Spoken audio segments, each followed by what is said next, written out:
दोस्तों, हम लोग इस दुनिया में कुछ समय के लिए होते हैं क्या?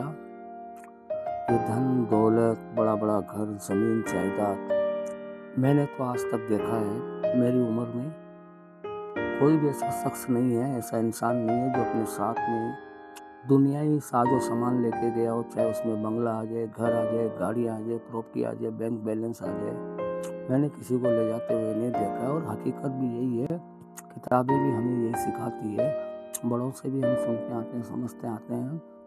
हम कम इल्मी की वजह से, नादानी में हम लोग थोड़े भटक जाते हैं और जिस चीज़ को हम साथ नहीं लेके जा सकते, उन चीज़ों पे हमारी तवज्जो ज़्यादा बढ़ जाती है। यानी जिन चीज़ों से हम दुनिया में आके मोहब्बत करने लग जाते हैं, उनमें से एक भी चीज़ आज तक एक भी शख्स नहीं लेके गया है।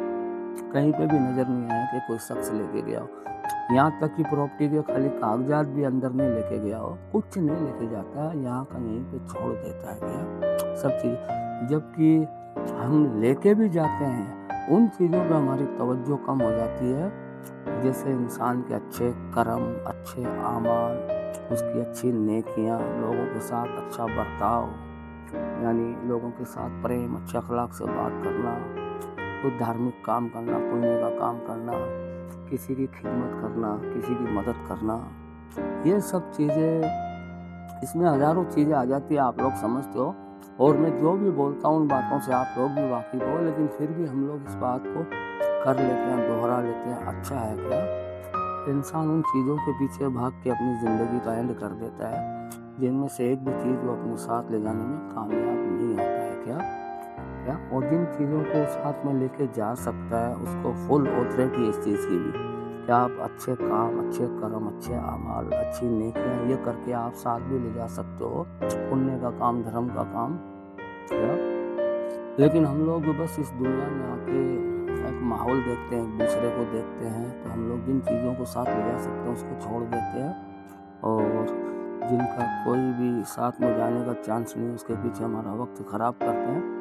और इसका एक बेहतरीन एग्ज़ाम्पल ये भी है, लता मंगेशकर का मैंने एक इंटरव्यू देखा था, और एक इंटरव्यू में धर्मेंद्र जी से भी मैंने सुना था। जैसे धर्मेंद्र जी एक इंटरव्यू में बोल रहे थे, वो ये सब बातें बोल रहे थे जो मैंने आपको अभी बताई है कि लता मंगेशकर जी का इंटरव्यू, धर्मेंद्र जी बोल रहे थे कि मैंने लता मंगेशकर जी का इंटरव्यू देखा, तो उनका ये कहना था कि अगर मुझे भगवान अगर दूसरा जन्म देगा तो मैं लता मंगेशकर होके पैगानी होना चाहती हूँ। देखो कितनी बड़ी यानी शख्सियत थी वो, हिंदुस्तान की, पूरे वर्ल्ड की आन बान शान थी वो, लेजेंड थी, उससे बड़ा सिंगर कोई नहीं था क्या?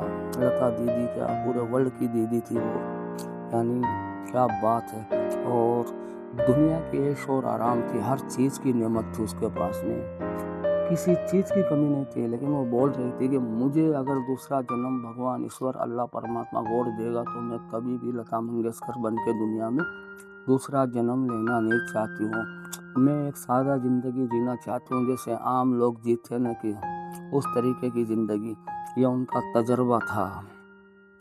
फिर उसका एक एंड में इंटरव्यू चला था जब वो हॉस्पिटल में थी, तो लता जी ने बोला था कि मेरे पास दुनिया की हर ऐश और आराम है, मेरे पास मेरे घर में हजारों साड़ियाँ होगी, जो महंगे वाली साड़ियाँ, जो गरीब इंसान तो ख्वाब भी नहीं देख सकता, खरीदना बहुत दूर की बात है, वैसी साड़ियाँ वैसे के वैसे ही पड़ी है, मेरे किसी काम की नहीं है। मेरा बहुत बड़ा बंगला है जिसमें मैं ऐश और आराम से रह सकता हूँ, लेकिन मेरे वो किसी काम का नहीं है।